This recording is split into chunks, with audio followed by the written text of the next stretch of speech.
4 दृश्य देखे, परेशान हुआ, संन्यास लिया, चला गया। अब इसकी दूसरी व्याख्या देखिए क्या हो सकती है मतलब क्या हुई है। बुद्ध और उनका धम्म नाम की पुस्तक में डॉक्टर अंबेडकर ने इसकी व्याख्या कैसे की। नवयान के लोग इसको मानते हैं, मतलब हीनयान के लोग कम आध्यात्मिक मानते हैं, महायान के लोग दैवीय खूब मानते हैं, नवयान के लोग इस व्याख्या को मानते हैं। ये क्या व्याख्या है? अंबेडकर ने नई व्याख्या क्यों की? क्योंकि उनके मन में 2 बातें खटक रही थी।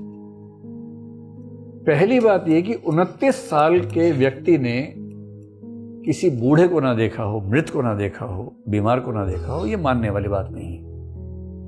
वो इस चीज से बचना चाहते थे। दूसरी बात वो ये चाहते थे कि बिना बात के अलौकिकता इन घटनाओं में जो देवताओं का हस्तक्षेप इतना ज्यादा है वो नहीं होना चाहिए। क्यों होना चाहिए? तीसरी बात जो लिखी नहीं है पर उनके समर्थक ऐसा मानते हैं कि यशोधरा को लेकर भी एक उनके मन में भाव रहा होगा कि उसकी भूमिका भी सकारात्मक होनी चाहिए। उससे छिपके चले गए गौतम बुद्ध। ऐसा क्यों करना है? मिलके जाएं, बात करके जाएं। और चौथी बात, इतना महान व्यक्ति इतना बड़ा कदम जब भी उठाएगा केवल अपनी आध्यात्मिक भूख के लिए नहीं उठाएगा, कोई ना कोई सामाजिक भूमिका इस चीज के पीछे होनी चाहिए। और वो कहते हैं कि मोक्ष का विचार मैं नहीं मानता हूं बुद्ध वाला। मोक्ष का मतलब है इस दुनिया को इतना अच्छा बनाओ कि हर व्यक्ति के लिए जिंदगी मोक्ष जैसी हो जाए। मोक्ष को इहलौकिक ही होना चाहिए, ये डॉक्टर अंबेडकर ने खुल के लिखा है। नवयान महात्मा बुद्ध को पूरा नहीं मानता है। नवयान कई चीजें नए तरीके से एक्सप्लेन करता है, जिसमें एक ये भी है, मोक्ष की धारणा भी है। इन वजहों से उनको लगा कि मैं एक नई तरीके से इस कहानी को कहूंगा। और मैं ये स्पष्ट कर दूं कि कहानी में नयापन डॉक्टर अंबेडकर का अपनी ओर से बिल्कुल नहीं है, उन्होंने कहीं कहीं से लिया है। जनरली बुद्ध चरित्र को फॉलो किया है इस प्रसंग में, और एक आध और प्रसंग में उन्होंने बाकी परंपराओं की चीजों को स्वीकार कर लिया। क्या पृष्ठभूमि है? अब देखिए एकदम नई कहानी। कहानी यह है कि शाक्यों का संघ था, आपको पता ही है। कपिलवस्तु शाक्यों का इलाका है, तो वो उसमें रहते थे। शाक्यों का जो भूगोल है तो समझ लीजिए कि शाक्य हैं, बीच में एक नदी है और नदी के इधर रहते हैं कोलीय। इस नदी का नाम है रोहिणी। ठीक, शाक्यों और कोलियों के भौगोलिक क्षेत्र के बीच में बहती है एक नदी रोहिणी। रोहिणी नदी के पानी का इस्तेमाल शाक्य भी करते हैं, कोली भी करते हैं। उसको लेकर समझौते हैं कि आप कितना पानी इस्तेमाल करेंगे, हम कितना पानी इस्तेमाल करेंगे, ये समझौते हैं। ये बैकग्राउंड है। शाक्य गणराज्य में एक नियम है कि जब कोई युवक 20 साल का होता है तो उसको परिषद का हिस्सा बनाते हैं। तो जब सिद्धार्थ 20 साल का हुआ, परिषद की मीटिंग हुई और कहा गया कि परिषद में जो नए युवक आने के लिए योग्य हैं उनमें सिद्धार्थ हैं, क्या किसी को आपत्ति है? किसी ने आपत्ति नहीं की तो संघ का हिस्सा बन गए। प्रतिज्ञा ली थी कि मैं शाक्य संघ के हित में सब संभव काम करूंगा और कोई ऐसा राजद्रोह या देशद्रोह नहीं करूंगा जो शाक्य संघ के खिलाफ होगा। 20 के थे, शादी हुई थी, संघ में शामिल हुए। अब आज 28 साल की उम्र में। 28 की उम्र तक क्या है कि सिद्धार्थ एकदम ठीक चल रहे हैं, मन में भाव आता संन्यास लेने का, पर जीवन जी रहे हैं, पेरेंट्स के साथ, पत्नी के साथ, बच्चा भी हो गया, वो सब निभा रहे हैं। और 28 की उम्र में अचानक क्या हुआ कि शाक्यों और कोलियों के बीच रोहिणी नदी के जल के बंटवारे को लेकर एक झगड़ा हो गया। झगड़ा थोड़ा सा बढ़ गया, तू मैं हो गई, हाथापाई हो गई कुछ लोगों में, जैसे आजकल भी होता है। सिंधु जल समझौता देखिए, भारत पाकिस्तान अब एकदम कब किस दिन क्या करेंगे समझ में नहीं आता है। राज्यों में देखिए, दिल्ली या उत्तर प्रदेश, हरियाणा, ये दिल्ली के बीच में जब झगड़ा होता है पानी को लेकर, ये भी झगड़ा होता ही है। कावेरी वाटर डिस्प्यूट देख लीजिए, अंतर्राज्यीय जल न्यायाधिकरण जो बनाते संविधान के तहत, वो देख लीजिए, वही समस्या, वैसी समस्या। तो हो गई एक छोटी सी झड़प। अब क्या होता है कि कुछ लोगों के लिए युद्ध होती है रोजी रोटी। युद्ध होता रहे तो सत्ता ठीक चलती रहती है उनकी। सरहदों पर तनाव है, पता करो क्या देश में चुनाव है। तो लोकतंत्र में युद्ध आमतौर पर इसलिए भी होते हैं कि चुनाव आने वाला है। हमेशा इसलिए नहीं होते, लेकिन हाँ, एक बड़ी वजह ये हो सकती है क्योंकि युद्ध के समय लोगों के इमोशंस बहुत बढ़ जाते हैं। वो देश की सरकार या राज्य की सरकार को सपोर्ट करने के मूड में ज़्यादा आ जाते हैं। उसी माहौल में वोटिंग हो जाए तो इलेक्शन 5 साल के लिए या 4 साल के लिए जीत जाते हैं। ऐसा होता है, अक्सर होता है ऐसा।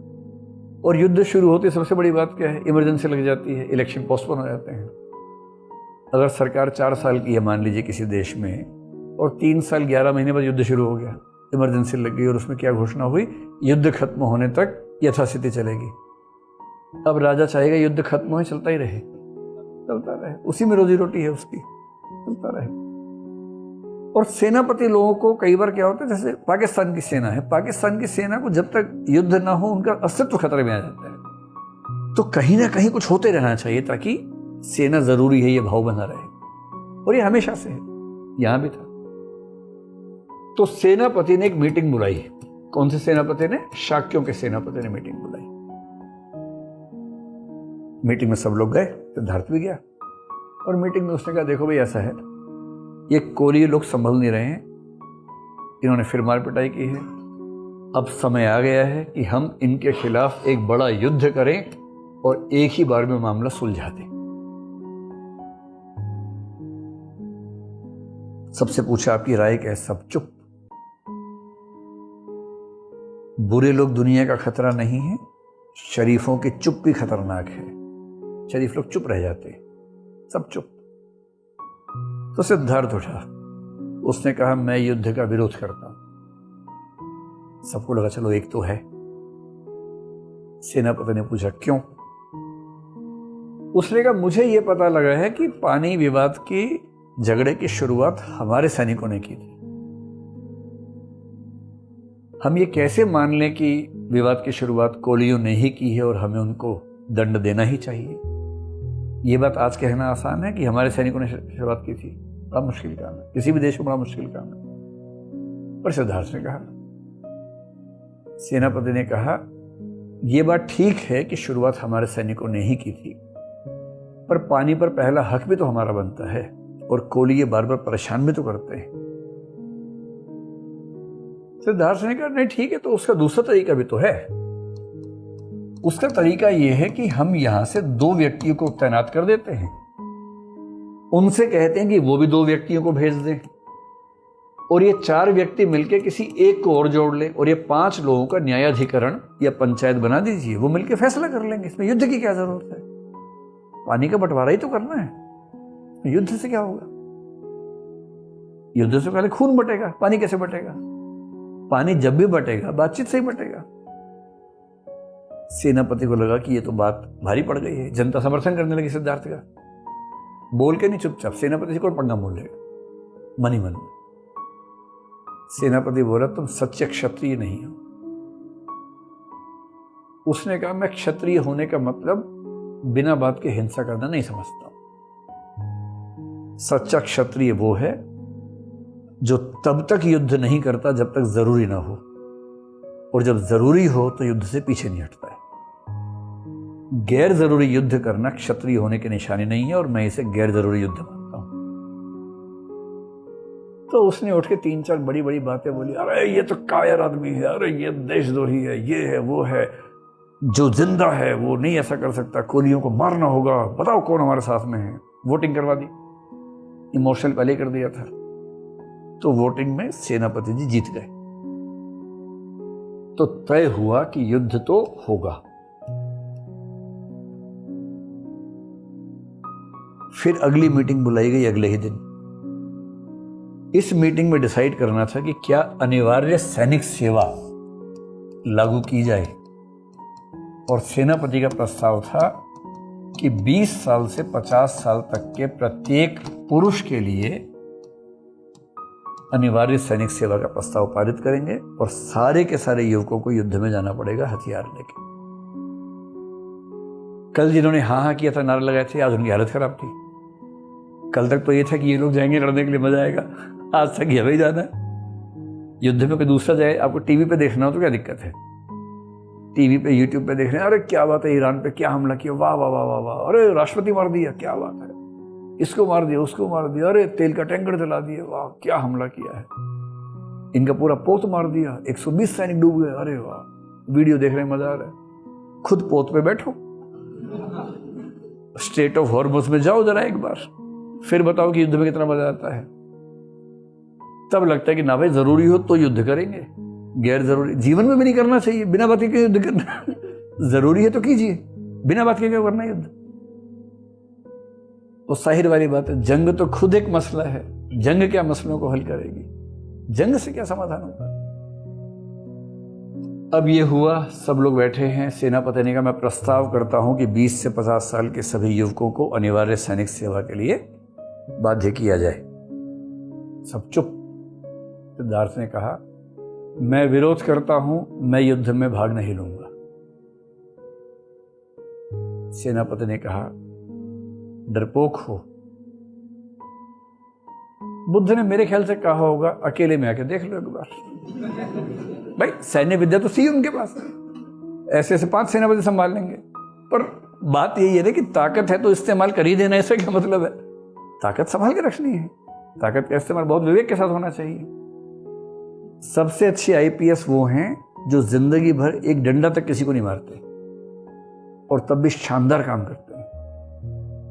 ताकत है इस एहसास से ही काम हो जाते हैं, ताकत के दुरुपयोग की जरूरत नहीं पड़ती है। बात बात पे ठाई ठाई करने वाले वो समझदार लोग नहीं होते हैं। ताकत है अच्छी बात है, ताकत का दुरुपयोग क्यों करना है।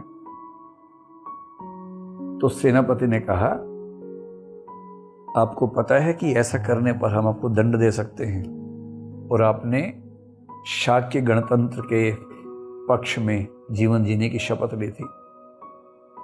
सिद्धार्थ ने कहा मैं तो शाक्य गणतंत्र के पक्ष में ही बात कर रहा हूं, विरोध में तो आप बात कर रहे हैं, मैं तो पक्ष में ही हूं। शपथ भी मुझे ध्यान है, और मैं युद्ध को शाक्य गणतंत्र के पक्ष में मानता ही नहीं, इसलिए मैं इसे समर्थन नहीं करूंगा।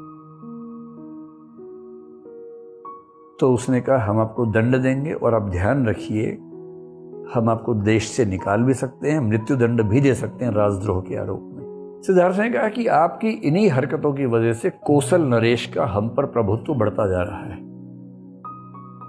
क्योंकि जैसे उनको पता लगता है कि इस राज्य के भीतर इतने झगड़े हैं, उनकी शक्ति हम पर और हावी हो जाती है। कौशल नरेश समझ पा रहे हैं ना, प्रसेनजीत। सेनापति कह रहे हैं कि आप कौशल नरेश के नाम से हमको डरा रहे हैं। अरे मैं डरा नहीं रहा हूं, वस्तुस्थिति बता रहा हूं।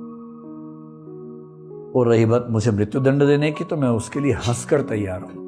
मैं युद्ध में भाग नहीं लूंगा, आप मुझे मृत्यु दंड देना चाहें आज ही दे दीजिए, मुझे बिल्कुल दिक्कत नहीं है। देश निकाला देना, देश निकाला दे दीजिए, मुझे कोई दिक्कत नहीं है, पर मैं युद्ध में शामिल नहीं होऊंगा। उसने कहा हम आपके परिवार का सार्वजनिक अपमान भी कर सकते हैं। अब बुद्ध थोड़ा परेशान हो गए कि मुझे मारना मार लो भाई, देश से निकालना निकाल लो, परिवार को भी मतलब। अब बुद्ध के पास 3 ऑप्शन थे। एक ऑप्शन था कि मृत्यु दंड या देश निकाला स्वीकार कर लें, एक था कि युद्ध में भाग लें और लड़ें, और एक था कि परिवार का अपमान, सार्वजनिक अपमान होने के लिए यहां करें। तो बुद्ध ने कहा मैं युद्ध तो लड़ूंगा नहीं, मैं ये भी नहीं चाहूंगा मेरे परिवार का अपमान हो। मेरा निवेदन है कि मुझे मृत्यु दंड या देश निकाला, जो भी सभा उचित समझे फैसला करें, मैं दोनों के लिए तैयार हूं। तो किसी ने कहा कि अगर हमने इसको देश निकाला दिया, मृत्यु दंड दिया, तो प्रसेनजीत को पता लग जाएगा, युद्ध भी उसको पता ही होगा, वो समझ जाएगा कि युद्ध करने के लिए इसको मारा गया है, तो वो हमें नहीं छोड़ेगा। तो गौतम ने कहा एक काम करते हैं, इसका समाधान मैं ही निकालता हूं। मैं ऐसा करता हूं, मैं संन्यास ले लेता हूं, प्रव्रज्य धारण करता हूं और कपिल वस्तु छोड़ के चला जाता हूं। अब क्योंकि मैं संन्यास लूंगा, ना आपने मुझे देश निकाला दिया, ना आपने मुझे मृत्यु दंड दिया, संन्यास स्वेच्छा से लिया है, तो इस बात से किसी को क्यों फर्क पड़ेगा कि मैं यहां हूं या नहीं। सेनापति और उसके जो समर्थक लोग थे उनको लगा हाँ ये आइडिया ठीक लग रहा है। तो उसने कहा लेकिन संन्यास लेने के लिए माता पिता की अनुमति चाहिए। बोला वो आप छोड़ दीजिए, वो मेरी जिम्मेदारी है, मैं वायदा कर रहा हूं तो मैं लूंगा संन्यास। सहमति बन गई कि गौतम बुद्ध संन्यास लेंगे। और तभी एक तरुण सा युवा सा लड़का उठा, उसने कहा, हुजूर एक बात और बताइए, ये लेंगे संन्यास, 2 दिन बाद आप युद्ध कर देंगे, प्रसेनजीत को पता लगेगा। इतनी कॉमन सेंस तो किसी में भी होती है कि युद्ध के 2 दिन पहले संन्यास लिया है तो जरूर इन दोनों बातों में कोई संबंध रहा होगा। तो सभा में एक निष्कर्ष और निकाला कि बुद्ध के संन्यास लेने के कुछ अंतराल के बाद हम युद्ध शुरू करेंगे, ताकि कौशल नरेश को, प्रसेनजीत को ये ना लगे कि बुद्ध को इस वजह से जाना पड़ा कि वो युद्ध का विरोध कर रहे हैं। इस बिंदु पर सभा समाप्त हुई। गौतम बुद्ध का महाभिनिष्क्रमण इसलिए नहीं था कि एक मुर्दा देख लिया, एक बूढ़ा देख लिया, एक बीमार देख लिया, इसलिए था कि अपने समाज को, अपने राज्य को एक अवांछित युद्ध से बचाने के लिए उन्होंने अपनी ओर से बेस्ट एफर्ट किया। वो एफर्ट चला नहीं चला अलग बात है, और ये बात ध्यान रखना है, ये डॉक्टर अंबेडकर की व्याख्या है, कई और लोगों की व्याख्या है, ये बुद्ध चरित्र की व्याख्या नहीं।